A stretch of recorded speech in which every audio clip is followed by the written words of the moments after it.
Today I am going to discuss the third order kinetics in detail. इससे पहले आप first order, second order और zero order kinetics को हम discuss कर चुके हैं।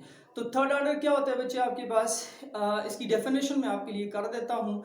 The order of reaction in which the exponential sum of reacting species appearing in the rate expression is equal to 3।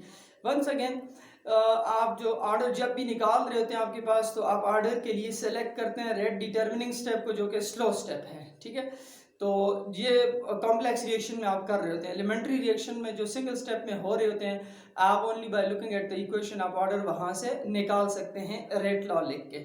लेकिन जब कॉम्प्लेक्स रिएक्शन होंगे तो फिर you have to choose the slow step. ठीक है बेटा, तो थर्ड ऑर्डर पे मैं हूँ। मैंने डेफिनेशन आपके लिए की कि जिस वक्त आपके पास रिएक्टिंग स्पीशीज जो कि रेट एक्सप्रेशन जब आप लिखते हैं, जब उनका सम जो है, एक्सपोनेंशियल सम जो है वो 3 के बराबर होता है आपके पास, तो उस तरह का जो ऑर्डर है हम उस ऑर्डर को क्या बोलते हैं जी, थर्ड ऑर्डर रिएक्शन बोलते हैं। फॉर एग्जांपल कुछ मिसालें दे के मैं आपके लिए वाज़ेह करता हूँ बेटा।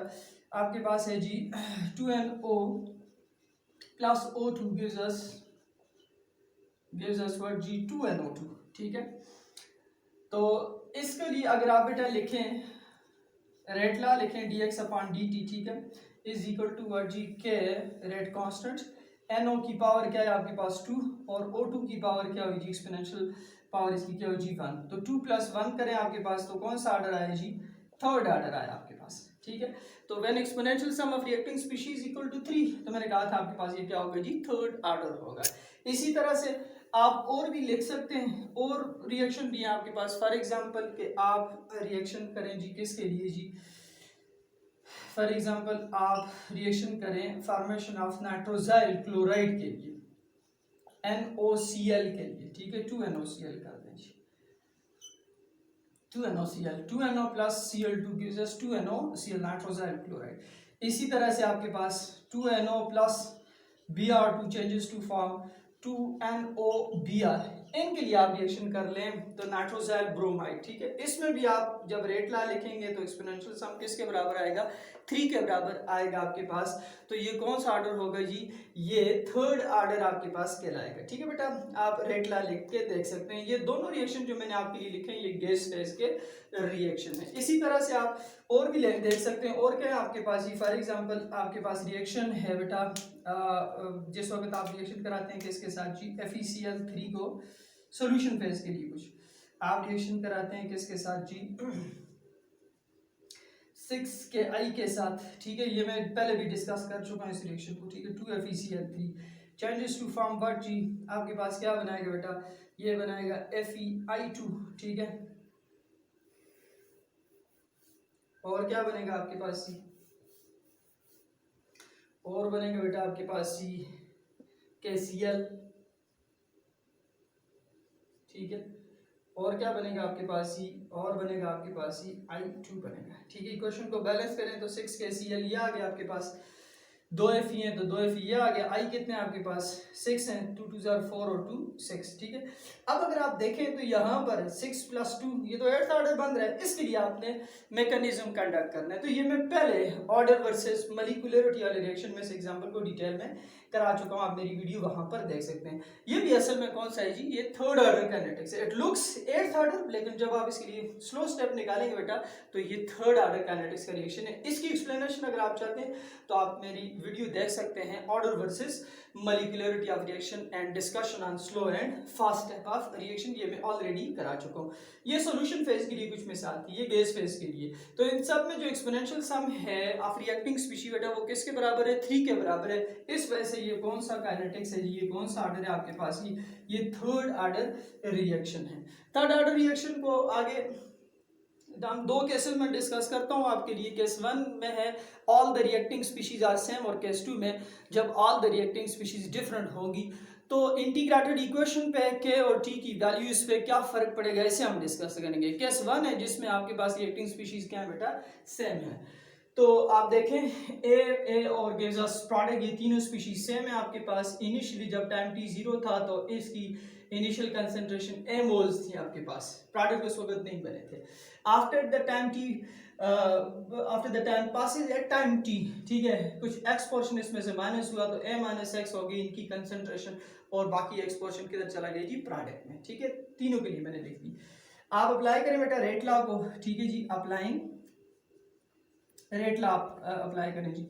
तो क्या है आपके पास बेटे, dx upon dt is directly proportional to a minus x whole cube, ये तीनों के लिए मैंने लिख दिया जी। प्रोपोर्शनैलिटी को हटाएं, कांस्टेंट को लाएं आपके पास, तो क्या है dx upon dt is equal to k into a minus x whole cube, ठीक।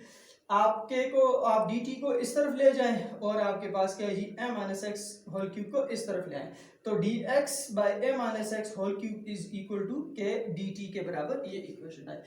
इस इक्वेशन को बेटा आगे हम क्या करते हैं जी, इसका इंटीग्रल लेते हैं और इसके इंटीग्रल को सॉल्व करते हैं। मैंने आपके सामने लिखी हुई है इंटीग्रल लिया इसका dx by a minus x whole cube is equal to k को इंटीग्रेशन से बाहर रखा, कांस्टेंट है dt। अच्छा, इसे सॉल्व करने के लिए लेट जो a माइनस x है उसे आप z के बराबर लें, a माइनस x को z के बराबर ले लेते हैं, इसे याद रखना है आपने, ठीक है। अगर इसको मैं क्यूब लूं तो a minus x whole cube z cube के बराबर आ जाएगा, या d of a minus X में लूं तो d of a minus X किसके बराबर आ जाएगा, dz के बराबर आ जाएगा, ठीक है। या आपको पता है बेटे कि जो dA है, a जो कांस्टेंट आपके पास, इसका डेरिवेटिव 0 होगा, तो इधर 0 आ गया, अंदर क्या बच जाएगा, माइनस dx, तो माइनस dx किसके बराबर आएगा, dz के। आप माइनस साइन को दोनों तरफ मल्टीप्लाई कर दें तो इधर क्या आ गया, dx is equal to minus dz के बराबर आ गया। अब आपके पास तीन इक्वेशन है जो आपने याद रखनी है, एक ये है a minus X is equal to z, एक ये। दूसरी equation a minus x whole cube है इज इक्वल टू z और dx is equal to dz, ठीक है बेटा। आप a minus x whole cube को, ये जो ऊपर है यहाँ पर, इसकी जगह पर आप z क्यूब लिख दें, ये देखें z क्यूब लिख दें, ठीक है।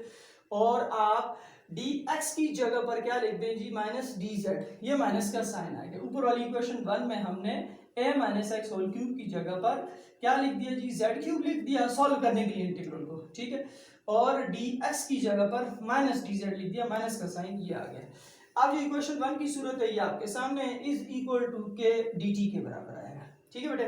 अब अगर इसे मैं ऊपर लेके जाऊं तो क्या बन गया, z माइनस 3dz बन गया is equal to k dt, ये माइनस। इस तरह का इंटीग्रल पहले सेकंड ऑर्डर में भी हम सॉल्व कर चुके हैं कि आपके पास देखें फंक्शन है, साथ उसका क्या है जी, डेरिवेटिव है।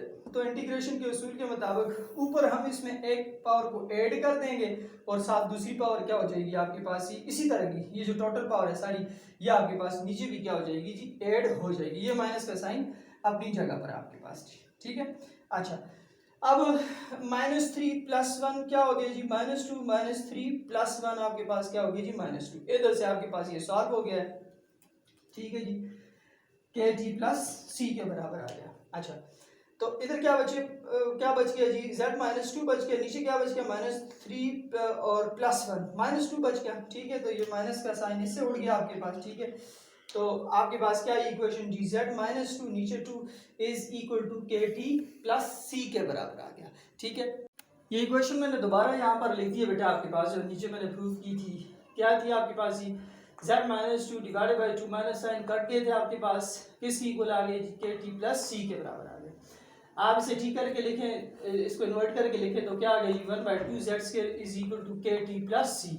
असल में अगर आपको याद हो, मैंने कहा था कि आपने याद रखना है कि आपने z को किसके बराबर लिया था, a माइनस एक्स के, जिस वक्त हम इंटीग्रेट कर रहे थे उसके उस वक्त हमने लिया था कि a माइनस एक्स जो है वो किसके बराबर है जी, z के। तो ठीक है, तो मैंने z की जगह पर a माइनस एक्स लिख दिया, इसके ये आ गया, इक्वेशन बन गई 1/2 into a minus x whole square is equal to के T plus c. Equation 2 is very important.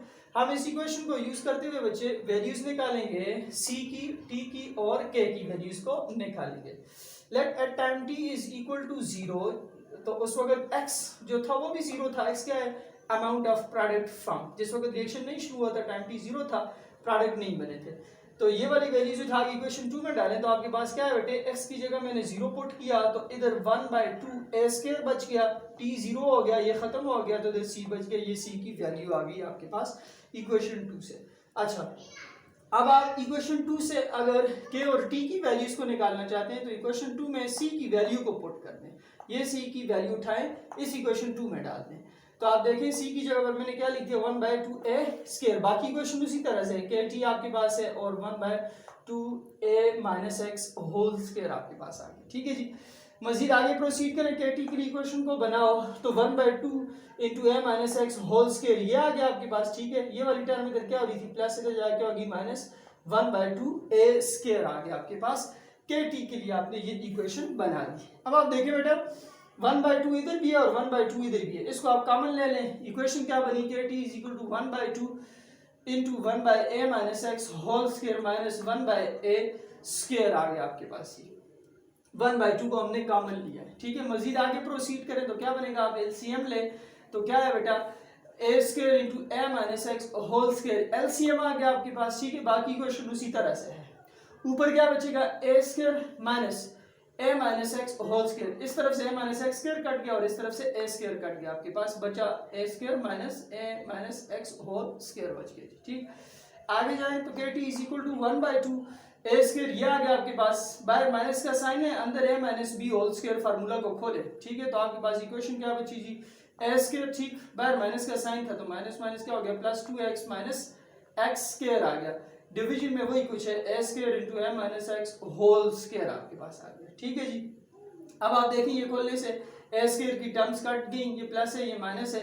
Equation क्या बची, केटी इज इक्वल टू 1/2, ठीक है, माइनस एक्स स्क्वायर, मैंने इसको इधर लिखा, ठीक है, plus 2x divided by A square A minus x whole square अपनी जगह पर आ गया। आप देखें x इसमें भी है x इसमें भी है। ठीक है, तो नीचे कॉमन ले रहे हैं, केटी इज इक्वल टू 1/2, ठीक है, माइनस एक्स कॉमन आ गया, x माइनस 2a, ठीक है, माइनस प्लस माइनस 2a, नीचे डिनोमिनेटर में टर्म सेम है आपके पास, इसमें कोई चेंज नहीं आया। अच्छा, और इसको बना के लिखते हैं तो आप देखें बेटा ये क्या है, यहाँ पे गौर करना है, ये है x माइनस 2a, ठीक है, और यहाँ पे साइन है क्या जी, माइनस का। अगर मैं इसको लिखूं 2a माइनस एक्स तो आप लिख सकते हैं इसको फिर क्या, के इज इक्वल टू 1/2t, आपने 2a माइनस एक्स लिखा तो क्या हो गया जी, x into 2a minus x, ठीक है, डिवीजन में उसी तरह से टर्म आ गई a square into a minus x whole square. ये इक्वेशन आपके पास आ गई जी, वैल्यू दे रही है किसकी जी, k की वैल्यू दे रही है।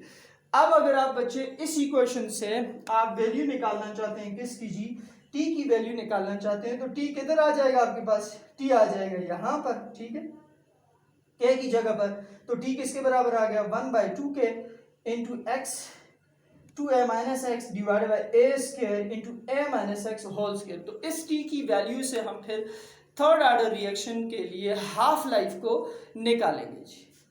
तो बच्चे हम हाफ लाइफ निकालते हैं थर्ड ऑर्डर काइनेटिक्स की, तो आपको पता है हाफ लाइफ की डेफिनेशन क्या होती है, it is actually the time taken to reduce the concentration of the reacting species to exactly 1/2, वो टाइम जो कि रिएक्शन लेता है आपके पास कंसंट्रेशन को रिड्यूस करने में, तो कहाँ तक रिड्यूस करने में, 1/2 तक रिड्यूस करने में जो टाइम स्पेन ले रहा है रिएक्शन, वो उस रिएक्शन का क्या है जी, हाफ लाइफ है आपके पास। हाफ लाइफ में जीरो ऑर्डर के लिए एक्सप्लेन कर चुका हूँ, फर्स्ट ऑर्डर के लिए एक्सप्लेन कर चुका हूँ, सेकंड ऑर्डर के लिए एक्सप्लेन कर चुका हूँ। हाफ लाइफ से आप क्लू ले सकते हैं कि जो रिएक्शन है उसकी काइनेटिक्स जीरो ऑर्डर है, फर्स्ट ऑर्डर है, सेकंड या थर्ड ऑर्डर है आपके पास। अगर आपको याद हो तो फर्स्ट ऑर्डर में आपके पास इंडिपेंडेंट थी और जो आपके पास सेकंड ऑर्डर था उसमें आपके पास क्या थी जी, इनिशियल कंसंट्रेशन के आपके पास फर्स्ट पावर के इन्वर्सली प्रोपोर्शनल थी, जीरो ऑर्डर में डायरेक्टली प्रोपोर्शनल आपके पास, और आज थर्ड ऑर्डर में देखते हैं कि इसकी हाफ लाइफ किस किस्म की है। तो आपके सामने मैंने इक्वेशन लिखी हुई है जो मैंने अभी निकाली थी, इसको दोबारा से मैं लिखता हूँ। तो टी क्या है आपके पास जी, t is equal to what, 1/2k into x 2a minus x a square A minus x whole square. ये दोबारा से मैंने इक्वेशन वही लिखी है जो मैंने अभी प्रूव की थी आपके लिए, ठीक है। अच्छा, जिस वक्त हाफ लाइफ टाइम बेटा गुजरा होता है आपके पास तो हम टी को 1/2 से लिखते हैं, और आपको ही पता है जब हाफ टाइम स्पेन गुजरा होगा आपके पास जो x है, अमाउंट ऑफ प्रोडक्ट फ्रॉम, तो आधे रिएक्टेंट यूज हो चुके हैं, तो आधे जो रिएक्टेंट हैं वो प्रोडक्ट में कन्वर्ट हो चुके हैं, तो x जो है वो क्या है आपके पास ही, half time of initial concentration of reactant है। तो इसे अक्सर इसी वजह से हम लोग फिर क्या पुट करते हैं जी, a/2, मतलब half time of the initial concentration of the reacting species. तो जहां पर x है मैंने उसको a/2 से लिखा हुआ है क्योंकि बाद हम हाफ लाइफ स्पेन की कर रहे हैं। t 1/2 इज इक्वल टू 1/2 के x की जगह पे a/2 लिखा, 2a माइनस a/2 x, यही है, a स्क्वायर a अपनी जगह पर माइनस ये x की जगह पे a/2 होल स्क्वायर लिखा। इस इक्वेशन में फर्क क्या है कि हमने x की जगह पर a/2 लिखा है, क्योंकि x की जो कंसंट्रेशन है वो प्रोडक्ट की कंसंट्रेशन है, वो आफ्टर हाफ लाइफ स्पेन आपके पास वो half of the initial concentration of reactant मानी जाती है। आगे बढ़े, T1/2 अपनी जगह पे 1/2 के अपनी जगह पे a/2, ठीक है।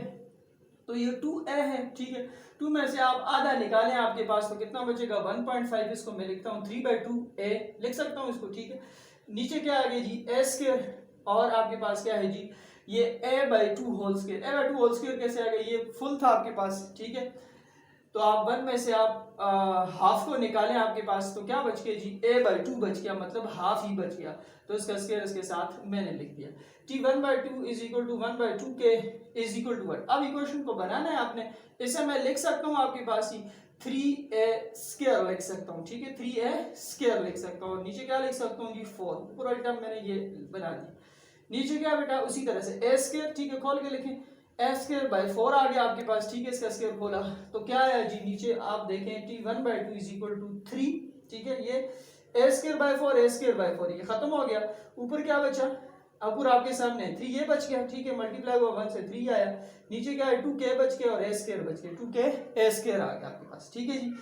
अब देखें तो ये कांस्टेंट है, ये k भी कांस्टेंट है, ये 2 भी कांस्टेंट है, ये 3 भी कांस्टेंट है। तो आप कांस्टेंट को छुपाएं तो इक्वालिटी चेंजेस टू प्रोपोर्शनैलिटी। तो हाफ लाइफ जो है वो क्या है जी inversely proportional to the second power of initial concentration of the reacting species. तो ये थर्ड ऑर्डर के लिए हाफ लाइफ निकल रहा है आपके पास कि ये inversely proportional to the second power of initial concentration of the reacting species.